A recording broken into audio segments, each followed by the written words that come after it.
नमस्कार दोस्तों, स्वागत है आप सभी का आपके खुद के YouTube channel CP Singh official the agri master पर।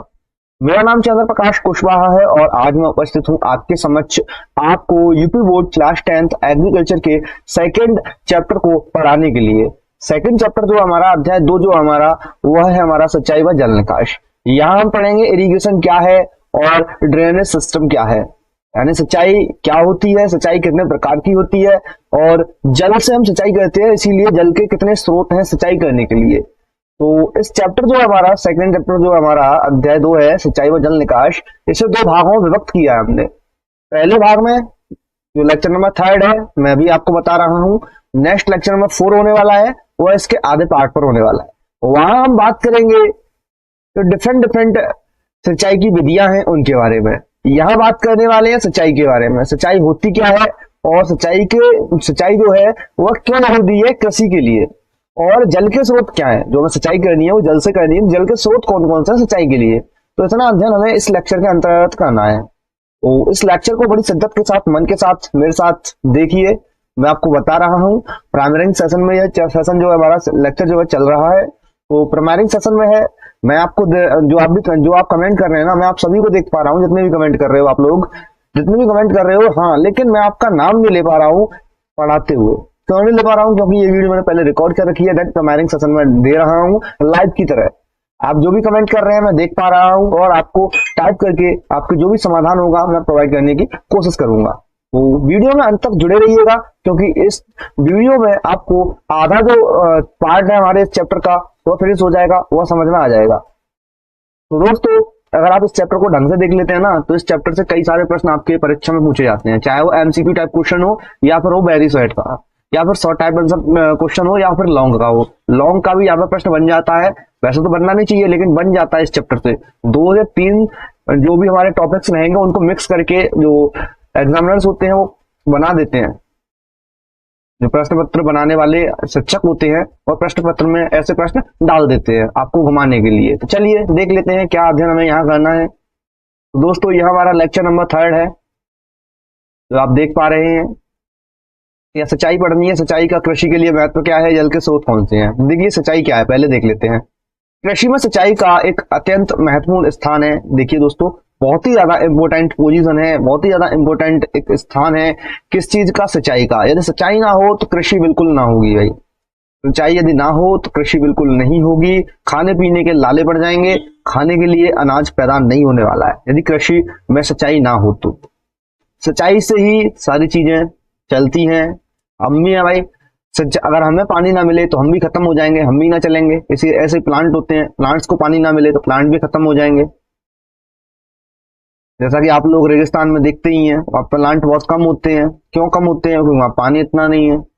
वहां वैसे ही पौधे पनपते हैं जो ऐसी कंडीशन को टॉलरेट कर सकते हैं। देख लेते हैं सिंचाई क्या है। सिंचाई मैंने आपको बताया कृषि क्षेत्र में महत्वपूर्ण स्थान है सिंचाई का।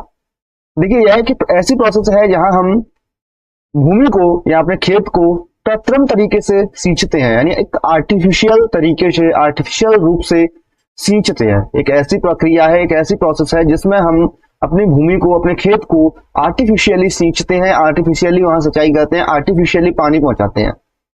ठीक है, जिसका उद्देश्य होता है मृदा में आर्द्रता या नमी को बनाए रखना, बरकरार रखना, जिससे पौधे आवश्यकता अनुसार जल को अवशोषित करें और अपने काम में लें, खाना बनाने के लिए और भी कई सारी चीजों के लिए। जितनी भी फिजियोलॉजिकल एक्टिविटी होती है प्लांट के अंदर, उन चीजों के लिए। क्योंकि देखो भाई, कोई भी हो, इंसान हो या पादप हो, सभी पानी से बने होते हैं। सभी में 70% से ऊपर पानी पानी होता है। अगर आप प्लांट्स लोगे तो उनमें भी पानी होता है भाई। जब भी आप काट के देखोगे तो उनमें से पानी निकलता है या नहीं निकलता? ठीक है, तो पानी उनमें भी होता है। पानी नहीं होगा तो हरे नहीं होंगे, पानी सूख जाएगा तो भाई साहब वो भी सूख जाएंगे। ठीक, शुष्क क्षेत्रों में यानी सूखे क्षेत्रों में जहां वर्षा कम होती है या ऋतु परिवर्तन के कारण जल की अनिश्चितता रहती है, जल की कमी रहती है, वहां फसल उत्पादन के लिए सिंचाई बेहद आवश्यक है, बेहद जरूरी है। यदि सिंचाई ना हो तो हम बिल्कुल भी खेती नहीं कर सकते हैं। तो ये आपको समझ में आया सिंचाई क्या है। सिंचाई एक ऐसी प्रोसेस है जहां हम कृत्रिम तरीके से, आर्टिफिशियल रूप से पानी को अपने खेत तक, अपनी जमीन तक पहुंचाते हैं, जिससे वहां आर्द्रता या नमी बरकरार बनी रहे, जिसके जो होगा क्या कि पौधे जो हमारे अपनी आवश्यकता अनुसार जल को अवशोषित करेंगे और अपने डिफरेंट डिफरेंट पार्ट्स में भेजेंगे, ऑर्गन्स में भेजेंगे, और ऑर्गन्स को जो भी काम करना होता है, खाना बनाना होता है, वो भी चीजें होती है वो करेंगे। फिजियोलॉजिकल एक्टिविटीज जितनी भी होती है पौधे के अंदर, वो एक्टिविटीज को वो कंप्लीट करेंगे। ठीक है, अब देखिए महत्व क्या है, महत्व देख लेते हैं। सिंचाई का कृषि के लिए महत्व है। फलोत्पादन में वृद्धि, यदि सिंचाई ना हो तो फलोत्पादन में वृद्धि ना होगी, बिल्कुल नहीं होगी, फल बनेंगे नहीं भाई। पेड़ ही सूख जाए, सिंचाई ना हो पेड़ ही सूख जाएगा तो फल काय पे बनेंगे भैया? सिंपल सी बात है, आप बताओ, नहीं बनेंगे ना। ठीक है, तो समझ में आया ना। फलोत्पादन में वृद्धि, अगर सिंचाई ना हो तो फलोत्पादन में वृद्धि बिल्कुल भी नहीं देखने को मिलेगी। अब देखो यहाँ महत्व की बात हो रही है वैसे तो, अब समझाते हैं। यदि सिंचाई भरपूर मात्रा में है तो और अच्छे तरीके से है तो प्रभावी सिंचाई प्रबंधन से हम फसलों की वृद्धि दर और उपज दोनों में वृद्धि पा सकते हैं। यदि हम प्रभावी सिंचाई करें और प्रबंधन सही से करें, भाई देखो पानी हम वेस्ट ना करें, जल को खराब ना करें, सही तरीके से मैनेजमेंट करके अच्छी टेक्निक लगा करके अपनी खेत में सिंचाई करें, जिससे पानी का जो भी खराबी है खराब ना हो, वेस्ट ना हो। तो इससे होगा क्या कि हमारे फसल को उचित मात्रा में पानी मिलेगा, वृद्धि अच्छी करेगी तो हमें फलोत्पादन में वृद्धि देखने को मिलेगी। यदि सिंचाई ना होगी तो फलोत्पादन में वृद्धि नहीं मिलेगी। ठीक है, दोनों चीजें समझिएगा। सूखा प्रबंधन, सूखा प्रबंधन, अब देखिए सूखे की दशाओं में सिंचाई फसलों को बचाने का एक महत्वपूर्ण भूमिका निभाती है। यानी अगर सूखे की दशा है तो सिंचाई यदि हम नहीं करते हैं तो हमारी फसल खत्म हो जाएगी। इसीलिए कहते हैं कि सिंचाई जो है सूखे की दशा में पौधों को बचाने के लिए महत्वपूर्ण रोल निभाती है, एक भूमिका निभाती है, जो कि बेहद इंपॉर्टेंट है। यदि कृषि में जलवायु परिवर्तन हो रहे हैं, कृषि को जलवायु परिवर्तन के दुष्प्रभावों से काफी कुछ हद तक बचा देती है। देखिए यहाँ थोड़ी सी बात समझने की कोशिश कीजिए। जो कृषि में जलवायु परिवर्तन होता है ना, सिंपल सी बात यह, सिंचाई जो है जलवायु परिवर्तन जैसी कंडीशन है, हमारा जो क्लाइमेट चेंज हो रहा है, और यदि हमारे पास सिंचाई नहीं है तो हम क्रॉप ढंग से नहीं कर पाएंगे। यदि हमारे पास सिंचाई की एकदम अवेलेबिलिटी है तो सही तरीके से वहां पर खेती कर सकते हैं। जो भी दुष्प्रभाव होंगे उनसे काफी हद तक हमारी सुरक्षा हो जाएगी कृषि की, खेती की। तो आपकी समझ में आया सूखा प्रबंधन। सूखे की दशाओं में सिंचाई जो है फसलों को बचाने के लिए एक महत्वपूर्ण भूमिका निभाती है, और यह कृषि को जलवायु परिवर्तन के दुष्प्रभावों से काफी कुछ हद तक बचा के रखती है, सुरक्षित रखती है। तो सूखा प्रबंधन आपकी समझ में आ चुका है। विविध कृषि, विविध कृषि मतलब डायवर्सिटी हम क्रिएट कर रहे हैं एग्रीकल्चर में, जैसे हम एग्री बायोडायवर्सिटी भी बोल सकते हैं, बायो नहीं बोलेंगे, एग्री डायवर्सिटी यानी एग्रो डायवर्सिटी बोल सकते हैं। ठीक है, सिंचाई किसानों को विभिन्न प्रकार की फसलों उगाने के अवसर प्रदान करती है। देखिए अगर सिंचाई ना हो तो हम एक ही तरह की चीजें उगाएं, जो मानसून में होती है वही उगाएंगे। जायद का सीजन था, वहां पे कोई क्रॉप नहीं है, सर्दियों के सीजन में कोई क्रॉप नहीं है, क्योंकि भाई सिंचाई की व्यवस्था ही नहीं है, तो क्या उगाएं हम? मानसून में ही उगाएंगे, जो बाजरा उगाते हैं, मक्का उगाते हैं मानसून के सीजन वाली, जब वर्षा होती है तब उगाएंगे, बाकी सीजन में खाली पड़े रहेंगे खेत। तो सिंचाई जो है विविध कृषि यानी कि डिफरेंट डिफरेंट तरीके की हमें कृषि प्रोवाइड करती है, जिससे खाद्य सुरक्षा मजबूत रहती है, फूड सिक्योरिटी जो है मजबूत रहती है, जिससे हमें उचित और पर्याप्त जो है खाद्य सामग्री जो है प्राप्त होती रहती है। अब देख लेते हैं आगे की चीजें। और हाँ, सिंचाई की वजह से ही हमें जो मौसमी फल होते हैं, सब्जियां होती हैं, वह मिल पाती हैं। अगर सिंचाई ना हो तो मौसमी सब्जियां, फल, हरी सब्जियां ये ना मिल पाएंगी बिल्कुल भी हमें, और इन्हें हम कभी भी टेस्ट नहीं कर पाते अगर ये सिंचाई ना होती तो। देखिए रोजगार सृजन, सिंचाई परियोजनाओं के जो क्रियान्वयन होता है ना, सिंचाई की परियोजनाएं बनती हैं, रखरखाव होता है उनका, तो इससे रोजगार के कई सारे अवसर उत्पन्न होते हैं। कृषि क्षेत्र में रोजगार के कई सारे जो अवसर है वो उत्पन्न होते हैं। जो लोकल रूरल पीपल वहां के रह रहे हैं और भी जनता वहां पर रह रही है, तो उनको रोजगार के लिए अवसर मिलते हैं, यानी काम करने का अवसर मिलता है, जिससे वो भी दो पैसा कमा सकते हैं। तो रोजगार सृजन में एक महत्वपूर्ण भूमिका निभा रही है। ग्रामीण विकास, सिंचाई जो हमारी, इससे कृषि उत्पादकता बढ़ती है। सिंचाई जो है इससे कृषि उत्पादकता बढ़ती है। सिंपल सी बात है भाई, देखो सिंचाई ना होगी तो कृषि उत्पादकता कैसे बढ़ जाएगी? सिंचाई होगी तो कृषि उत्पादकता बढ़ेगी।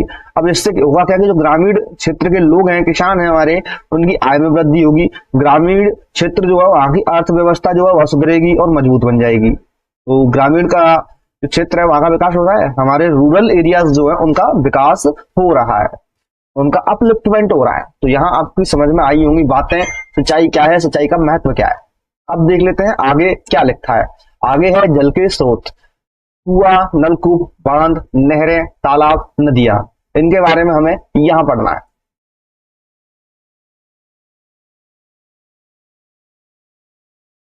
देखिए, जल जीवन का आधार है, सिंपल सी बात है, आप सभी जानते हैं, अगर जल ना हो तो बिल्कुल जीवन नहीं होगा। Without water life is not possible. जल होगा तो जीवन होगा। धरती पर जीवन के अस्तित्व और विकास के लिए पानी अनिवार्य है, जल बेहद आवश्यक है। वाटर नहीं होगा तो बिल्कुल भी नहीं होगा, कुछ भी धरती में उपज करके ही नहीं आएगा, हम भी नहीं होंगे, पौधे और प्लांट्स भी नहीं होंगे, कोई भी नहीं होने वाला भाई, ना कोई एनिमल बचने वाला। यह ना केवल पीने और घरेलू कार्यों के लिए जरूरी है, बल्कि कृषि, उद्योग, ऊर्जा उत्पादन, पारिस्थितिक तंत्र के संतुलन को बनाए रखने में भी महत्वपूर्ण रोल निभाता है, भूमिका निभाता है। तो आप जानते ही हैं, without water life is not possible. ठीक, तो जल तो ये जरूरी है भैया। यहाँ बात करते हैं हम जो सोर्सेस है ना वाटर के, उनके बारे में। स्रोत, सबसे पहला सोर्स है हमारा कुआं। कुआं एक प्राचीनतम जल का स्रोत है, बहुत पुराने जमाने से हम इसे यूज करते आ रहे हैं, हमारे पूर्वज भी इसे यूज करते थे, लेकिन अभी तो बोरवेल वाला सिस्टम है, ट्यूबवेल वाला सिस्टम आ चुका है। ठीक है, लेकिन प्राचीन जो स्रोत थे ना वह कुआं ही थे। कुआं एक गहरा गड्ढा होता है। कुआं क्या होता है? गहरा गड्ढा होता है, जो कच्चा भी हो सकता है, पक्का भी हो सकता है। जैसे भूमिगत जल तक पहुंचने के लिए खोदा जाता है, जो भूमि के अंदर जल है वहां तक पहुंचने के लिए खोदा जाता है। यह एक जल का प्राचीनतम स्रोत है और इसका उपयोग सदियों से सिंचाई, पेयजल, अन्य घरेलू उद्देश्यों के लिए किया जाता है। देखिए, बहुत पुराने जमाने से इसका यूज करते आ रहे हैं हमारे पूर्वज, और अभी भी कई कई जगह पे आपको देखने को मिल जाएगा कुआं, और कई क्षेत्रों में तो विलुप्त ही हो गया है अभी तो, क्योंकि अभी तो बोरवेल वाला, ट्यूबवेल, समरसेबल, जो समर पंप होती है ना, उन्होंने जगह ले ली इनकी। कुआं निर्माण, अब कुआं कैसे बनेगा भाई? कुआं निर्माण भी सीख लो। कुआं निर्माण एक श्रम साध्य कार्य है, यानी कि यहाँ लेबर की जरूरत होती है और पेशेंस भी चाहिए होता है, क्योंकि बहुत गहराई तक हमें खोदना होता है भाई, और मैनुअली ही चीजें करनी होती हैं। फावड़े से, कोदाल से मैनुअली चीजें करनी होती है, तो बहुत गहराई तक खोदना होता है। हाथों से, मशीनों के द्वारा, दोनों तरीके से उसे खोदा जाता है, और गहरा होने पर दीवारों को मजबूती भी प्रदान की जाती है। ईंटों से चिनके लाते हैं नीचे से, या फिर हम पत्थर या सीमेंट के छल्ले होते हैं ना, तो छल्ले आते हैं गोल गोल गोल गोल, आपने देखे होंगे। अगर आपके यहाँ ट्यूबवेल वगैरह है तो आपने देखे होंगे पुराने जमाने के कोई ना कोई इस प्रकार के छल्ले पड़े होंगे, तो वो फंसाए जाते हैं पूरे कुएं में। जैसे कुआं पक्का हो जाता है, बोलते हैं ना पक्का कुआं है वहां पर, वो या तो चना हुआ कुआं है, या इस प्रकार के सीमेंट की कुछ रिंग्स फंसी हुई है उसमें, छल्ले। अब कुओं के प्रकार देख लेते हैं भैया। देखो, कुओं के कितने प्रकार हैं। तो कुएं भैया दो तरह के हैं, खुले हैं और ढके हुए हैं, और मेरे हिसाब से यहाँ और भी दो हो सकते हैं, कच्चे और पक्के। खुले हुए कुएं ये सबसे सरल प्रकार के कुएं होते हैं, जिनमें एक खुला गड्ढा होता है और पानी तक पहुंचने के लिए सीढ़ियां होती हैं। सिंपल सी बात है, देखो कोई कुआं है, उसमें सीढ़ी लगी हुई है, यहाँ से तो यहाँ तक पानी भर लाएंगे, फिर सीढ़ियों से निकल के बाहर आ जाएंगे। फिर ढके हुए कुएं होते हैं। ये कुएं खुले कुओं की तुलना में अधिक सुरक्षित होते हैं, अत्यधिक सुरक्षित होते हैं और अच्छे होते हैं, क्योंकि यहाँ कंटेमिनेशन की चीजें बिल्कुल नहीं हो पाती। कोई विषाक्त पदार्थ ऊपर से डाल गया खुले कुएं में तो फिर समस्या खड़ी हो जाएगी, लेकिन इस प्रकार के में नहीं हो सकती चीजें, क्योंकि वे दूषित पदार्थों से पानी को बचाते रहते हैं। ढके हुए कुएं जो होते हैं दूषित पदार्थों से बचे रहते हैं। इनमें आमतौर पर एक पंप होता है, यानी कि इनमें पंप लगा होता है, जिससे पानी को ऊपर खींच दिया जाता है, वाटर पंप बोलते हैं, उसी के थ्रू। तो यहाँ आपकी समझ में आई बात है। कच्चा कुआं, पक्का कुआं भी हो सकता है, खुले कुएं होते हैं। खुले कुएं जो पुराने जमाने में होते थे, ढके हुए कुएं की बात हो रही है ट्यूबवेल वालों की, ठीक है, वो भी एक प्रकार का कुआं ही है। देन कुओं का महत्व क्या है भाई? देखो, कुएं का महत्व भी हमें देखना होगा, सिग्निफिकेंस क्या है, इंपोर्टेंस क्या है। कुआं जल का एक महत्वपूर्ण स्रोत है, खासकर उन क्षेत्रों में जहां भूजल का स्तर ऊंचा होता है। ठीक है, बहुत ऊंचा भूजल का स्तर है तो भाई सब बहुत कम खोदना पड़ेगा और आसानी से पानी निकाल सकते हैं। जहां ज्यादा खोदना पड़ेगा फिर वहां तो मशीनों के द्वारा ही बोरवेल करानी पड़ेगी गुरु, तभी वहां से पानी निकाला जाएगा, अन्यथा वहां से पानी नहीं निकलेगा। कुओं के कई फायदे होते हैं, जिनमें कुछ शामिल है। देखिए, पर्यावरण के अनुकूल, कुएं जल का एक स्थायी स्रोत है। कुएं जो होते हैं जल का एक स्थायी स्रोत है, क्योंकि वे भूजल को फिर से भरने में मदद करते हैं। क्योंकि देखो, कोई कुआं है, अब वर्षा हुई तो वर्षा का जो पानी है ना वो वेस्ट ना होकर के कुएं के अंदर ही चला जाएगा, तो ऑटोमेटिकली वह भरता रहेगा, भूजल का जो स्तर है वो भी बढ़ता रहेगा। ठीक है, तो पर्यावरण के अनुकूल ये सारी चीजें होती रहेंगी। देन ऊर्जा कुशल, कुओं से पानी निकालने के लिए कम ऊर्जा की आवश्यकता होती है क्योंकि उन्हें पंप करने के लिए ऊंचाई तक नहीं उठाना पड़ता। ठीक, क्योंकि कुएं जो होते हैं देखो, अगर ज्यादा गहरे नहीं होते हैं, अगर गहरे कंडीशन में जाओगे तो वहां तो बोरवेल ही काम करेगी, कुएं नहीं करने वाले। ठीक है, पंप काम करेगी वहां तो। अब यहाँ क्या है, आप रस्सी की मदद से निकाल लोगे, तो यहाँ थोड़ा कम हमें ऊर्जा व्यय करनी पड़ेगी और कम ऊंचाई तक हमें पानी निकालना होता है। किफायती, देखिए कुएं किफायती कैसे हैं। कुओं का निर्माण और रखरखाव अपेक्षाकृत सस्ता होता है, जिससे वे ग्रामीण समुदाय के लिए एक किफायती जल स्रोत बन जाते हैं। गांव के, देखो पहले क्या होता था, गांव के कई सारे लोग आपस में मिले, अब किसी गांव वाले ने कह दिया भैया तू मेरे खेत में कुआं खुदवा दे और वहां से पानी वानी तुम लेते रही हो और अपने खेत को भर देना। तो इस प्रकार से पूरे गांव के लोग इकट्ठे हो जाते थे, किसी के खेत में एक के में खुदवा दिया, या फिर कोई वैसी पंचायती जगह होती थी तो वहां खोद लेते थे। तो यहाँ देखो किफायती हो गया ना, पैसा नहीं लगा। क्यों नहीं लगा? क्योंकि वहां तो सभी गांव वाले मिलकर के खोद रहे हैं ना उसे। अब किसी एक का होगा तो लेबर करेगा तब खुदवाएगा, तो फिर वहां पे थोड़ा सा पैसा खर्च हो जाएगा, किफायती नहीं रहने वाला फिर वो।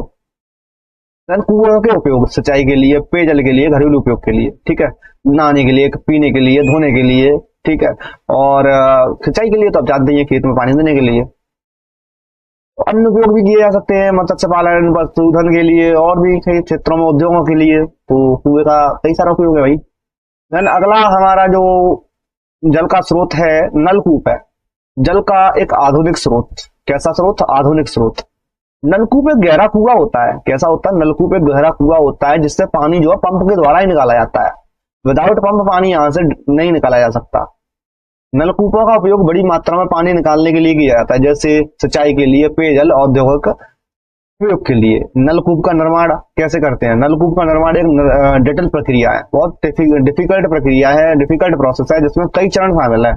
जैसे सबसे पहले हमें स्थान का चयन करना पड़ेगा, अच्छा स्थान देखना होगा जहां पानी अच्छी गुणवत्ता का हो। ड्रिलिंग करनी होगी, भाई देखो मशीन लानी पड़ेगी, वो खोदते हुए नीचे जाएगी।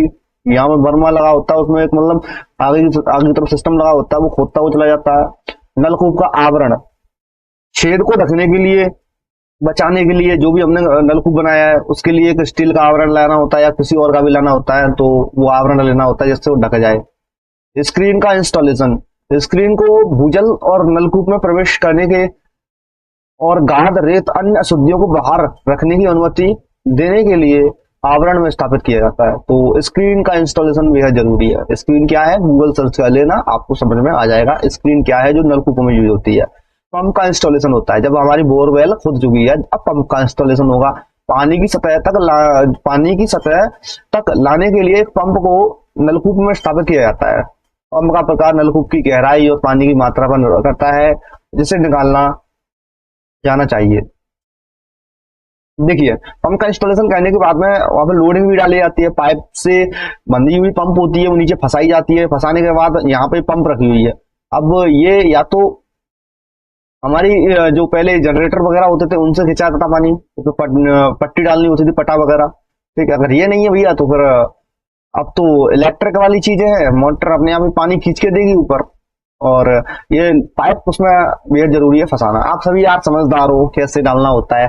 थोड़ी बहुत चीजें अपने आप बनाकर भी लिखनी होंगी पेपर में, ठीक है, टेंशन नहीं लेने का, बहुत ही इजी पेपर आते हैं, बस समझ में आना चाहिए क्वेश्चन क्या पूछा है उसने और किस तरीके से आंसर हमें लिखना है। अब नलकूप के प्रकार देख लेते हैं गुरु। नलकूप के प्रकार क्या है? नलकूप जो है विभिन्न प्रकारों में वर्गीकृत किए गए हैं, जिनमें शामिल है कुछ, देखिए, छोटे व्यास वाले, बड़े व्यास वाले और ट्यूबवेल। छोटे व्यास वाले जो है घरेलू उपयोग के लिए होते हैं, 150 mm से कम व्यास होता है। बड़े व्यास वाले जो होते हैं 150 mm से अधिक होते हैं। ये सिंचाई के लिए, औद्योगिक जितने भी काम होते हैं उनके लिए। एंड ट्यूबवेल, ये नलकूप है। ट्यूबवेल जो है ये नलकूप है जिनमें एक पतली पाइप होती है जिसे जमीन में डाला जाता है। ट्यूबवेल का उपयोग छोटी मात्रा में पानी निकालने के लिए किया जाता है, जैसे कि घरेलू उपयोग। अभी ट्यूबवेल जो है जानते ही हो आप, खेती के लिए भी हम जो खेत वाली बड़ी बिजली होती है ना, बड़ा ट्यूबवेल होता है, उसे बड़ा ट्यूबवेल, छोटा ट्यूबवेल, समरसेबल बोलते हैं ना, वही है भाई। कोई डिफरेंस, हाईटेक डिफरेंस नहीं है। नलकूप का महत्व क्या है भैया? देखो महत्व वही है, बड़ी मात्रा में पानी निकल आता है इससे, सूखे के प्रतिरोधक होती है नलकूप, सूखे के दौरान भी पानी एक विश्वसनीय स्रोत प्रदान करता है। ठीक है, पानी गुणवत्ता में अच्छी मिल रही है, क्योंकि भाई देखो नलकूप में भूजल से गाद, रेत, अन्य शुद्धियां को हटा देते हैं। ठीक है, तब हमें पानी मिलता है और बड़ी मात्रा में पानी मिल जाता है। नलकूप का उपयोग देख लेते हैं सिंचाई के लिए, पेयजल के लिए, घरेलू उपयोग, औद्योगिक उपयोग, तो ये इसके उपयोग है। देन बांध, जल का विशाल भंडार। बांध की बात करते हैं, बांध एक जल स्रोत है ना, जल का विशाल भंडार है। क्यों विशाल भंडार है? बांध एक मानव निर्मित अवरोध होता है, कोई नदी पर लगा दिया, जलधारा के प्रभाव पे लगा देते हैं इसे, जिससे विशाल भंडार बनता है, जल का विशाल भंडार बनता है। एकदम बड़ी मात्रा में पानी को वहां पे इकट्ठा कर लिया जाता है, रोक लिया जाता है। इसका निर्माण विभिन्न उद्देश्यों के लिए किया जाता है, जैसे सिंचाई के लिए, जल विद्युत उत्पादन के लिए, बाढ़ नियंत्रण करने के लिए, पेयजल आपूर्ति के लिए, मत्स्य पालन के लिए, नौका विहार एवं पर्यटन के लिए भी। अब बांध के प्रकार कैसे हो सकते हैं? देखिए, गुरुत्वाकर्षण बांध हो सकता है। ये बांध अपने स्वयं के वजन से खड़े होते हैं, ये सबसे आम प्रकार के बांध होते हैं। ठीक है, अपने खुद के वजन से खड़े होते हैं, गुरुत्वाकर्षण बांध। धनुषाकार बांध होते हैं, ये बांध अपने धनुष का आकार, जो धनुष का आकार होता है ना, धनुषाकार आकार के कारण खड़े होते हैं। ये गुरुत्वीय बांधों की तुलना में अधिक मजबूत होते हैं और कम सामग्री का उपयोग करते हैं। अब भरने वाले बांध, ये बांध चट्टान, कंक्रीट से बने होते हैं, ये कम खर्चीले होते हैं, लेकिन गुरुत्वाकर्षण धनुषाकार जो बांध होते हैं ना, उनसे कम मजबूत होते हैं। तो सबसे मजबूत वाला धनुषाकार है और ऊपर वाला गुरुत्वाकर्षण वाला है, तो ये तो कम मजबूत है। देखो बांध के लाभ क्या है? जल सुरक्षा है, बिजली उत्पादन कर सकते हैं, बाढ़ नियंत्रण कर सकते हैं, मनोरंजन के लिए पर्यटन बना सकते हैं। कोई स्थान ऐसा, कोई मतलब कोई नहर है, कोई नदी है, वहां पर हमने डैम बना दिया, कोई बांध बना दिया, अब उस बांध को इतना मनोरंजक बना दीजिए तब वहां पे बिहार के लिए, यानी घूमने फिरने के लिए लोग आए, पैसा जनरेट हो वहां से यार, आर्थिक स्थिति सुधरे है देश की, और जो लोग बना रहे हैं उनकी भी। अब बांधों के हानिकारक प्रभाव क्या होते हैं देख लो। पर्यावरणीय क्षति, बांध प्राकृतिक आवासों को नष्ट कर देते हैं, वनस्पति और जीवों की प्रजातियों को विस्थापित कर देते हैं और जल गुणवत्ता को प्रभावित कर सकते हैं। कैसे? बांध प्राकृतिक आवासों को कैसे नष्ट कर देते हैं? कभी देखिए बांध है, अब किसी क्षति के कारण हमारा जो बांध है वो नष्ट हो जाता है, तो ऐसा पानी की एकदम बहती हुई लहर चलेगी, तो वो वनस्पतियों को, पेड़ों को, जीवों को एक जगह से दूसरी जगह ले जाएगी, यानी विस्थापित कर देगी और जल की गुणवत्ता जो है उसे भी खराब कर देगी। समझ में आया? आ गया। सामाजिक प्रभाव, बांध लोगों को विस्थापित कर सकते हैं और समुदायों को बाधित कर सकते हैं। देखिए अब कोई नदी है, उसके किनारे कुछ लोग रह रहे हैं, तो वहां बांध अगर बनाना है तो वहां के लोगों को विस्थापित करना होगा, भाई दूसरी जगह भेजना होगा, तो विस्थापित कर रही है। सुरक्षा जोखिम, बांध टूटने से जान माल की हानि, नुकसान बहुत ज्यादा हो सकता है, सुरक्षा जोखिम बहुत बड़ा। देन फोर्थ हमारा जल का स्रोत है नहरें, जीवनदायिनी जलधाराएं। नहरें जो होती है मानव निर्मित जलमार्ग होते हैं, नदियां प्राकृतिक रूप की होती हैं भाई, नहरें मानव निर्मित होती हैं। किसी नदी से हमें पानी किसी अन्य क्षेत्र में ले जाना है तो एक नहर बना दी जाती है, कैनाल बना दी जाती है, वो मानव निर्मित होती है। अरे आपने गांव में देखा होगा, नरेगा का काम होता है ना, मनरेगा वाला, वो नदियां वगैरह जो गांव में होते हैं ना, डगरे, उन्हें बनाने के लिए काम करते हैं, तो वही लोग इसे बनाते हैं। ठीक है, अभी तो जेसीबी वाला काम है, जेसीबी खोद के चली जाती है, लेकिन पहले नरेगा वगैरह से काम होते थे, जिनका उपयोग कृषि भूमि और घरों और उद्योगों में पानी पहुंचाने के लिए किया जाता था। ये जो है प्राचीन काल से सिंचाई के लिए उपयोग में किए जा रहे हैं और आज भी दुनिया भर में कृषि उत्पादन के लिए महत्वपूर्ण एकदम जल का स्रोत है। नहर है, बहुत ज्यादा यूज में ली जाती है। अभी भी अगर गाँव में कोई नहर वगैरह है अगर आई होती है तो वहां जो होता है ना जनरेटर या जो ट्रॉली बोलते हैं हम लोग गाँव में, उसके थ्रू पानी को वहां से निकाल करके अपने खेतों तक पहुंचाया जाता है पाइप के थ्रू।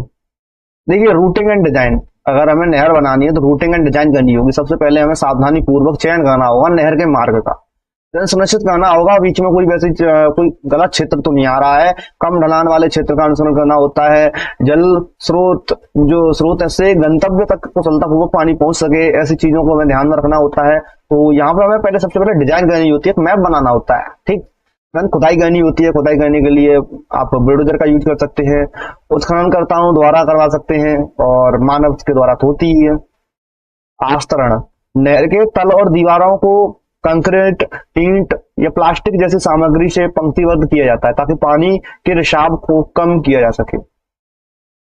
मिट्टी के टकराव को रोका जा सके। यानी कि देखो, जो नहरें हैं उन्हें पक्की बना देते हैं जिससे पानी नीचे सोखे ना, भरा रहे। संरचनाएं, नहरों में पुल, नियामक, आउटलेट जैसी संरचनाएं भी शामिल होती हैं जो जल प्रवाह को नियंत्रित करने और बाढ़ को रोकने के लिए बहुत जरूरी होती हैं। तो नहरों में आपने देखा होगा कुछ आउटलेट वगैरह होते हैं, कुछ नियामक, कोई नहरों पुल वगैरह होते हैं, ठीक है। तो उनसे होता क्या है कि कुछ वैसी कोई घटना घटित होती है तो उसमें थोड़ी सी बचाव हो जाता है, थोड़ी सी हेल्प मिल जाती है। अब नहरों के प्रकार देख लेते हैं दोस्त, कितने नहरों के प्रकार हैं। देखिए, विभिन्न प्रकार है वैसे तो। मुख्य नहर, वितरण नहर, फील्ड चैनल। ये बड़ी नहर होती है जो पानी के मुख्य स्रोत से पानी लेके आती है, यानी बड़ा स्रोत है, नदी है कोई, वहां से पानी लेके आ रही है। अब यहाँ से कोई नहर छूटी, वो वितरण नहर हो गई, यानी इससे उसने, इस वाली नहर से उसने जल को ले लिया और वितरण करने के लिए चल दी। अब छोटी नहरें जो है, ये इससे ये जो है छोटी वाली, बीच वाली वितरण नहर, इससे में भी कुछ छोटी छोटी नहरें निकली, वो फील्ड चैनल यानी खेतों तक पानी पहुंचा रही है। ठीक है, समझ में आया कहानी? आ गई होगी। मैं भाई बायोलॉजी पढ़ी होगी, वही आर्टरीज वेंस की तरह ही तो है। कोई बड़ी धमनी है, उसके बाद छोटी धमनी, फिर उसके बाद छोटी धमनी, एक नेटवर्क जैसा फैला हुआ है, जाला जैसा है। देखो अब आगे बढ़ते हैं।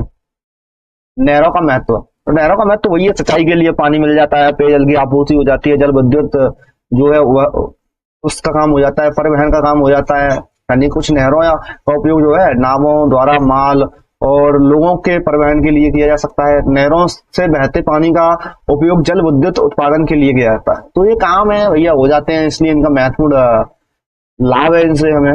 भारत में नहरें, भारत में नहरें कुछ हैं, देखिए, भारत में सिंचाई के लिए नहरों का एक व्यापक नेटवर्क है। कुछ प्रमुख नहर प्रणालियां भी शामिल है। ये कुछ प्रणालियां हैं, कुछ परियोजनाएं हैं, कुछ स्कीम है। इंदिरा गांधी नहर परियोजना, ये राजस्थान में एक बड़ी सिंचाई परियोजना है जो कृषि भूमि में लाखों हेक्टेयर पानी पहुंचाती है। देन अगली है नर्मदा नहर परियोजना, ये मध्य प्रदेश और गुजरात में एक बहुउद्देश्य परियोजना है जो सिंचाई, जल विद्युत उत्पादन और पेयजल आपूर्ति के लिए जल प्रदान करती है।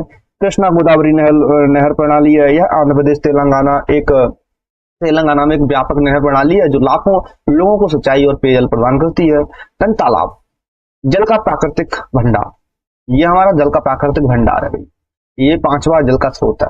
तालाब एक मानव निर्मित या प्राकृतिक संसाधन हो सकता है, जल भंडार है, विभिन्न आकारों या गहराई का हो सकता है। यह वर्षा जल, भूजल, नदियों के और झीलों से बहने वाले पानी से भरा हो सकता है। तालाबों का उपयोग सिंचाई, मत्स्य पालन और भी कई कामों के लिए किया जाता है। हाँ, भाग जाता है यार बार बार। घरेलू उपयोग, मनोरंजन के लिए भी किया जाता है। तालाब के प्रकार होते हैं, मिट्टी के बांध वाले तालाब, पक्के तालाब, प्राकृतिक तालाब। समझ में आया कुछ? देन तालाब का महत्व देख लेते हैं। जल संरक्षण, वाटर कंजर्वेशन हो जाता है, सिंचाई के लिए पानी मिल जाता है, मत्स्य पालन कर लेते हैं, पशुधन को पिलाने के लिए काम ले लेते हैं, घरेलू उपयोग कर लेते हैं, मनोरंजन के लिए नौका विहार कर लेते हैं, मछली पकड़ लेते हैं, तैराकी जैसे काम कर लेते हैं। जैव विविधता में देखने को मिल जाती है। कैसे? कई सारे पक्षी, उभयचर, मछली, कीड़े हम उसमें पाल सकते हैं। कई सारे जानवरों का घर हो सकता है, तो वहां जैव विविधता भी हो जाती है। और उस क्षेत्र में भी जैव विविधता हमें देखने को मिल जाती है, क्योंकि वहां क्षेत्र में पक्षी रहेंगे, कुछ जानवर भी रहेंगे, तो वहां से पानी वानी पियेंगे और अपना जो भी काम है वो करेंगे, अपनी जिंदगी जो है गुजारेंगे वहां पे। भारत में तालाब, देखिए भारत में कौन कौन से तालाब है। भारत में तालाबों का एक प्रसिद्ध समृद्ध इतिहास है, प्रसिद्ध नहीं है गुरु, समृद्ध इतिहास है। भारत में तालाबों का एक समृद्ध इतिहास है, सांस्कृतिक महत्व है। प्राचीन काल से तालाबों का उपयोग सिंचाई, मत्स्य पालन, धार्मिक अनुष्ठानों के लिए किया जाता रहा है। भारत में कुछ प्रसिद्ध तालाबों में से एक है पुष्कर सरोवर, पुष्कर है दोस्त, पुष्पक नहीं है, सॉरी, पुष्कर सरोवर जो कि राजस्थान में है। यह हिंदू धर्म में एक पवित्र तालाब है। देन अगला है सूर्य सरोवर जो गुजरात में है। यह एक बड़ा मानव निर्मित तालाब है जो सिंचाई, मनोरंजन के लिए उपयोग किया जाता है। देन ओडनकुलाम, ये तमिलनाडु में स्थित है। ओडनकुलाम तालाब, ये एक प्राकृतिक तालाब है जो कई पक्षियों की प्रजातियों का घर है। देन लास्ट जो हमारा टॉपिक है, सोर्स है भाई, टॉपिक नहीं बोल सकते, सोर्स बोल सकते हैं। जल का सोर्स, नदियां, जीवनदायिनी धमनियां। कुछ समझ में आया धमनियां क्यों बोल रहा हूं? जीवनदायिनी धमनियां, देखो मैं आगे बताता हूं। नदियां प्रकृति की अद्भुत रचनाएं होती हैं। नदियां जो है प्रकृति की अद्भुत रचनाएं, एकदम अद्भुत रचनाएं हैं। कोई नहीं समझ पाया कैसे बनी, कहां बनी, ठीक, जो धरती पर जीवन को संभव बनाती हैं। अगर नदियां ना हो तो पानी नहीं होगा, पानी नहीं होगा तो जीवन संभव नहीं होगा। ये जो है धरती की सतह पर बहते हुए जल धाराएं हैं जो वर्षा जल, बर्फ के पिघलने, भूजल से निकलने वाले पानी से बनती हैं। नदियां जीवन का आधार हैं और वे अनेक प्रकार की भूमिकाएं निभाती हैं, जिनमें कुछ शामिल हैं जल की आपूर्ति करवाती हैं, कृषि के लिए, मानव जीवन के लिए, उद्योग के लिए, सिंचाई के लिए और जल विद्युत उत्पादन के लिए, यानी कि जो इलेक्ट्रिसिटी जनरेशन होता है उसके लिए, मत्स्य पालन के लिए, परिवहन के लिए, पर्यटन के लिए। अब बात करते हैं पारिस्थितिक तंत्र के बारे में। नदियां विभिन्न प्रकार के पौधों और जानवरों का घर होती हैं, जिनमें मछली और पक्षी, उभयचर और कीड़े शामिल होते हैं। इन्हें हम यहाँ पे पालन कर सकते हैं। देन है भारत में कुछ प्रमुख नदियां, तो देख लेते हैं कौन कौन सी भारत में प्रमुख नदियां हैं। गंगा है, यमुना है, सिंधु है, चंबल भी है भैया, और भी कई सारी हैं, ब्रह्मपुत्र है, कृष्णा है, गोदावरी है, तो कई सारी नदियां हैं भारत के अंदर। देन देख लेते हैं अगला जो टॉपिक है, नदियों का संरक्षण। नदियों का संरक्षण, नदियां अमूल्य, यानी कि इनका कोई मूल्य नहीं भैया, मोर वैल्यूबल है, प्रेसाइज है, वैल्यूबल या अमूल्य प्राकृतिक संसाधन है और इनका संरक्षण करना बेहद महत्वपूर्ण है।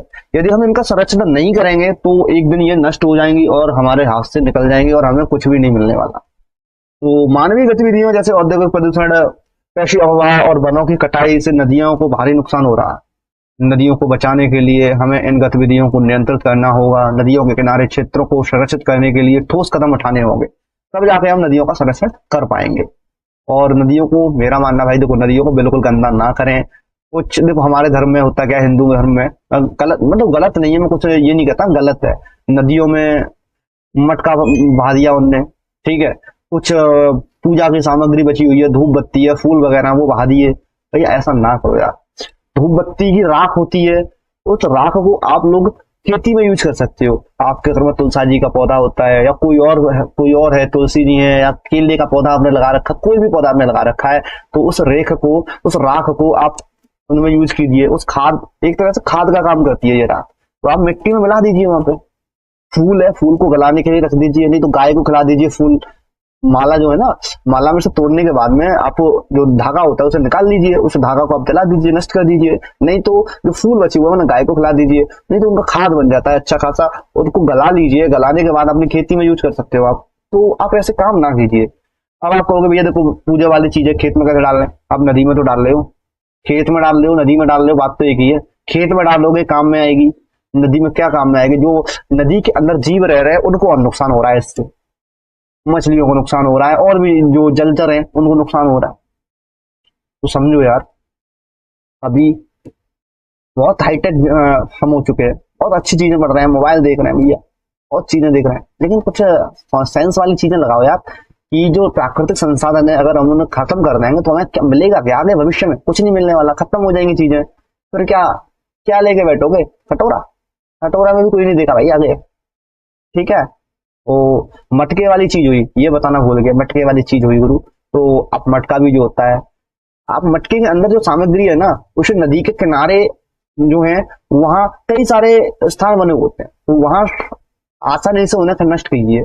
ये नहीं आप नदी में बहा रहे हो मटके वगैरह को, तो वहां पर नुकसान करवाते हैं। तो आप ये जो चीज है उन्हें नष्ट करें, आसानी से नष्ट करें। कई तरीके होते हैं नष्ट करने के, ठीक है, तो आप वो नष्ट कर सकते हैं।